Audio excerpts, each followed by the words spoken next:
Hi, Andy LaRocque was one of our guitar players. Simply put, he came in and helped us out. Our goal was to get a stable player for King Diamond, but we couldn't get them. Also, we found Bobby Kovley, who plays the guitar very well, because he plays from the bottom of his heart. The name Chuck Schuldiner not only started death metal, but it also changed the way people think about death through music. Chuck wasn't just a musician.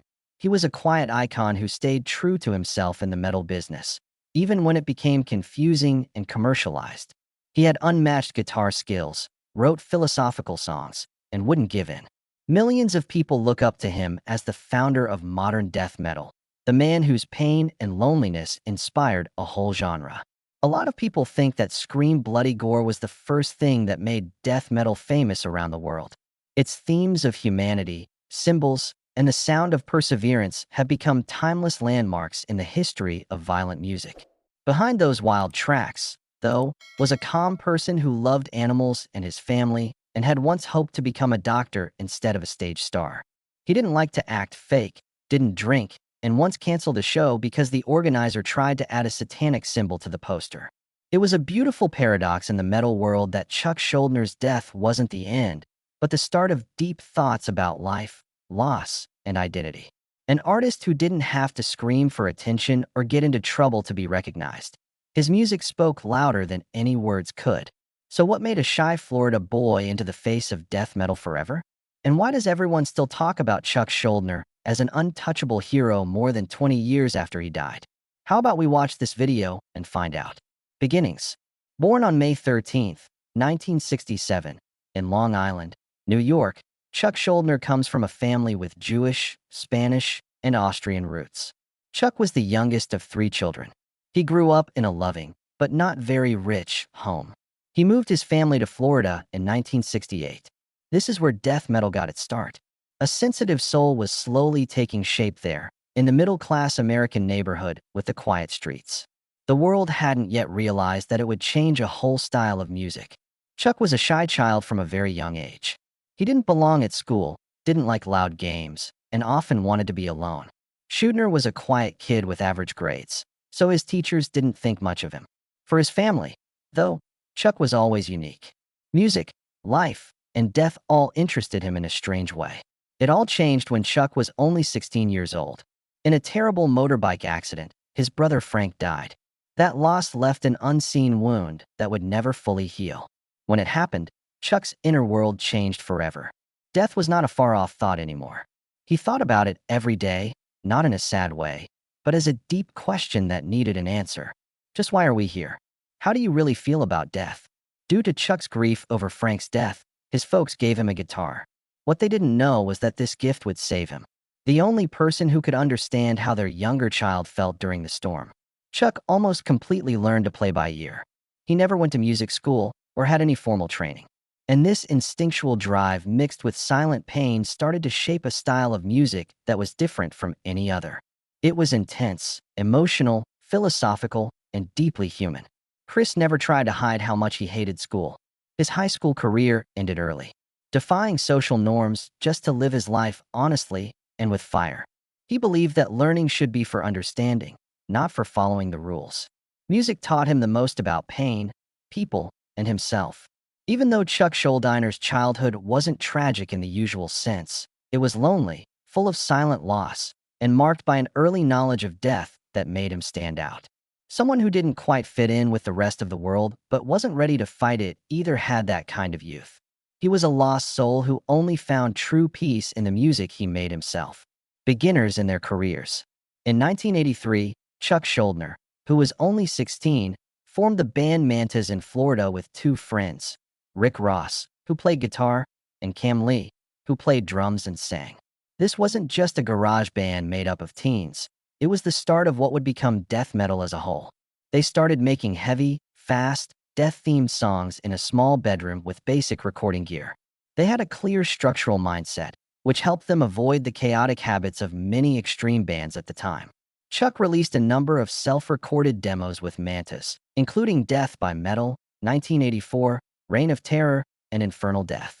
These tracks were quickly passed around the underground scene like valuable artifacts. There wasn't a name for death metal yet. But Chuck's music went beyond thrash, overtook speed metal, and went into a darkness that nothing else could match. In 1984, Mantis changed their name to Death, which was a simple but scary name that fit the music they were making perfectly. At the same time, there were problems within the group. First Cam Lee, then Rick Ross, quit the band. Chuck decided to go on by himself. Once that happened, Death was not the same band anymore. That idea turned into Chuck Schuldiner's own personal image. A trip where every thought, song, and melody came from a single mind. Between 1985 and 1986, Chuck moved around a lot and worked with different bands to improve Death's lineup. First, he played with Slaughter in Canada. Then he went to California to play with Possessed. He did, however, end up going back to Florida to complete his own task. It was there that he met drummer Chris Reifert, and the two of them started working on Death's first album. Death's Scream Bloody Gore came out in 1987. A lot of people think of their first official full-length record as the foundation of modern death metal. Chuck wrote and recorded the album with very few resources available, and he played almost all of the instruments himself. Even so, the result was amazing. With Scream Bloody Gore, a new age of extreme, heavy, and fearless music that didn't shy away from topics most people tried to avoid began. Death, decay, body, emptiness, and people who can't do anything about it. The album not only sounded amazing, but it also made everyone in the metal world pay attention. A young man from Florida who didn't have any flashy music, a big record deal, or a big stage personality had made something more powerful than many older bands could ever hope for. From then on, Chuck Schuldiner couldn't go back. He was going to become the main force of a new genre, even though it came with all of its stresses, loneliness, and doubt. Since he made choices that set him apart. A successful career. People never got what they wanted from Chuck Schuldiner's songs. He knew exactly what he wanted to do from the time Scream Bloody Gore came out in 1987. But it wasn't fame, it was speech.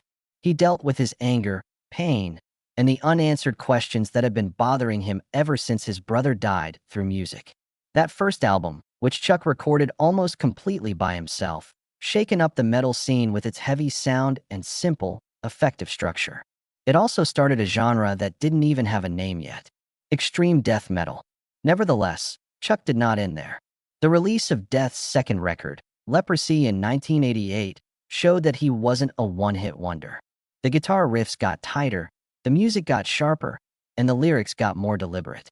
It was also the first time Chuck used his songs to make a social comment. He wrote about the right to die and life support and pull the plug. He wrote about killing and people's lack of interest in life and born dead. It was controversial when Spiritual Medicine first came out in 1990. Chuck was brave to talk about touchy issues like religious abuse, abortion, and preaching for money. Some of his fans didn't like his style because they liked the blood and gore that was popular in metal at the time. But Chuck didn't seem to mind. He said in interviews that Chuck's first big break came with Human in 1991, an album that both reviewers and fans agree was a turning point in the history of death metal. With virtuosos like Sean Reinert on drums and Paul Masvidal on guitar, both from Cynic, Death's sound changed a lot. The music became more difficult to understand, with strange time signatures, advanced skill, and sudden changes from harsh riffs to abstract harmonies. The words became more personal and philosophical. Not only death metal anymore. Philosophy in the form of sound. The 1993 book Individual Thought Patterns went even deeper into the mind. This time, Chuck started to think about personal freedom, intellectual independence, and societal control with fretless bass master Steve DiGiorgio and strong drummer Gene Hoglan. That's right, the album was a call to fight, not in action but in thought. Thoughts were stirred by the music, not just bobbled heads. Chuck's album Symbolic came out in 1995, a record that a lot of death fans thought was their best work. At this point, the technical skills were perfect, the words were deeply moving, and the message went beyond the limits of extreme metal. It sounded like Chuck was trying to find balance between pain and hope in songs like Empty Words, Crystal Mountain, and Perennial Quest. Symbolic not only got good reviews from metal fans, but it also got featured in popular music magazines, which is pretty unusual for an extreme metal album. Chuck wasn't done, though. The Sound of Perseverance, Death's last record and clearest statement on life and death, came out in 1998. At times the music was classical, and at other times it sounded like someone was gasping for air while being tortured. Lots of people were shocked by how quiet Voice of the Soul was. It was like the last breath on an otherwise sad album, a quiet break from a man who knew time was running out. Chuck soon after announced a new project called Control Denied. For this project, he wanted to make melodic, clean vocal metal while keeping the skill and depth of his previous work. 1999's The Fragile Art of Existence was its only album. As fans waited for the next book, Chuck was told he had a brain tumor that was growing quickly. Soon after the metal community started to fully accept him as a legend, Chuck, a man who never sought fame, had to fight for his life. Still, he never let his songs change until the very end. Don't take shortcuts, rush releases, or follow the latest trend. It was this very thing that made Chuck Schuldiner not only great, but also legendary. An icon that fans, critics, and other artists all look up to. Personal life. If you saw Chuck Schuldiner's name on a band name, Death, you might think he was a dark, extreme, or even cruel person. However, people who met him said the opposite. People in the metal world thought Chuck was one of the nicest, most humble, and caring people there was. He lived in a simple house with his mother, Jane Schuldiner, and sister, Beth Ann, for most of his life in Florida. For Chuck, family was the only thing that would ever matter. He rarely talked about himself in the dozens of talks he did, but he always thanked his mother.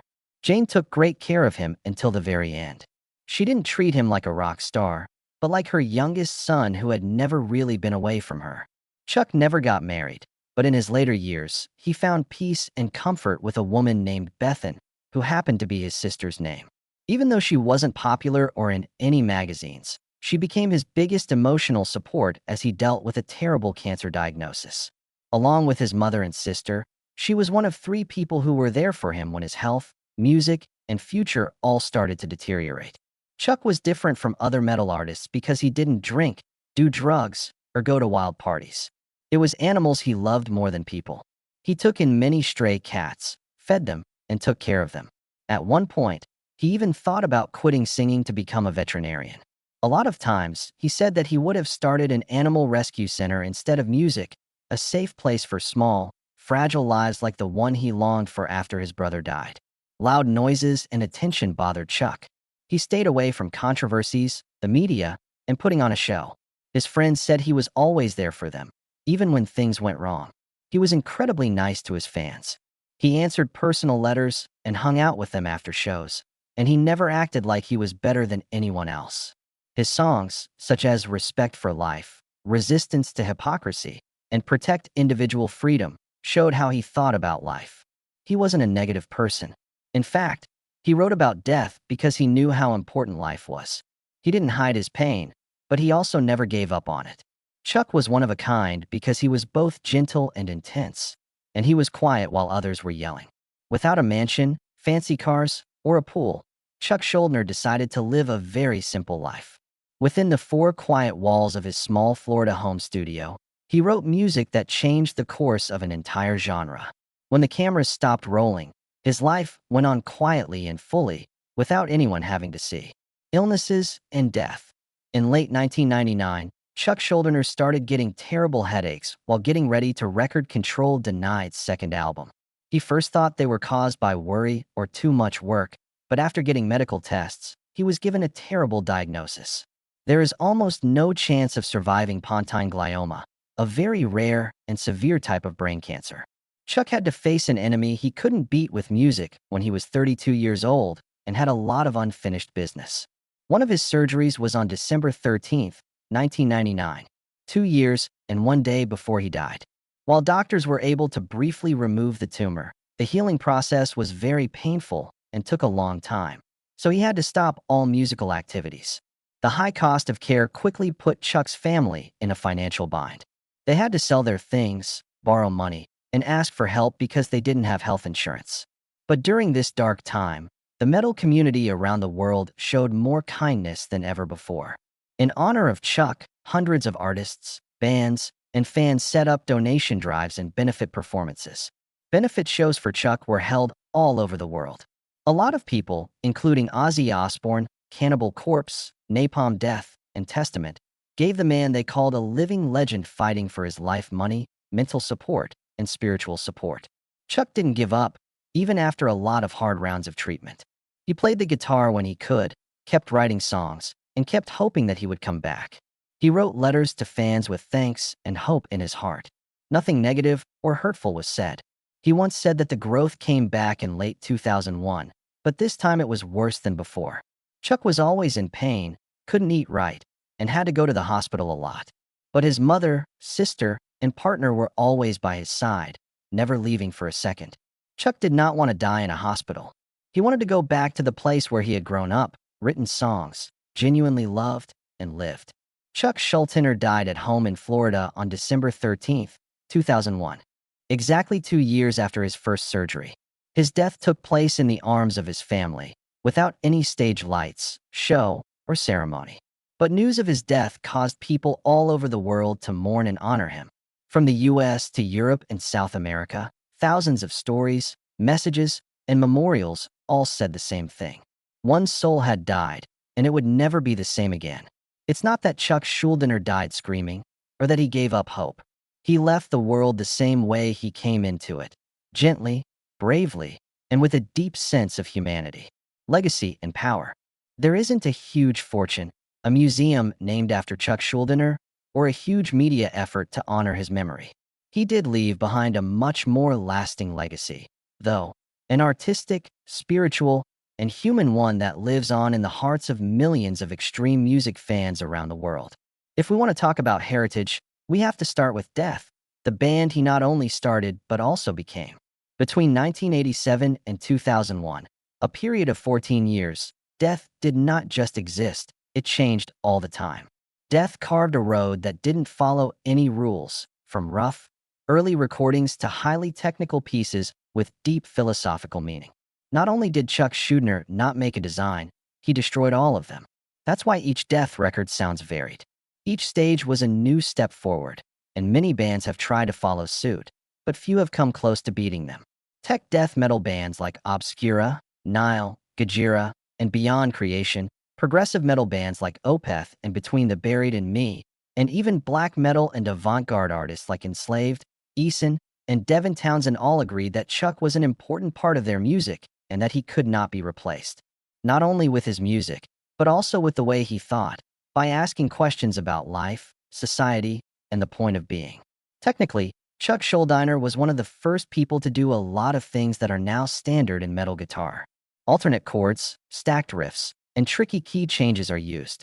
He mixed classical melodies with thrash speed, made solos about feeling instead of ego, and didn't use the usual verse-chorus structure. Instead, he made each song a story trip. But the way he lived and worked may be more important than any method he used. That was shown by Chuck. You can make extreme music even if you're not seriously extreme. It's possible to live in a noisy world and still be quiet inside.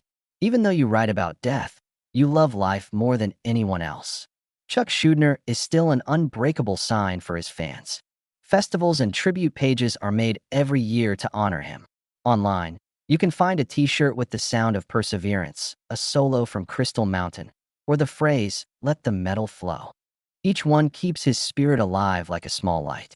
Heavy metal magazines like Metal Hammer, Loudwire, Revolver, and Guitar World all list Chuck as one of the most important acts in the history of metal.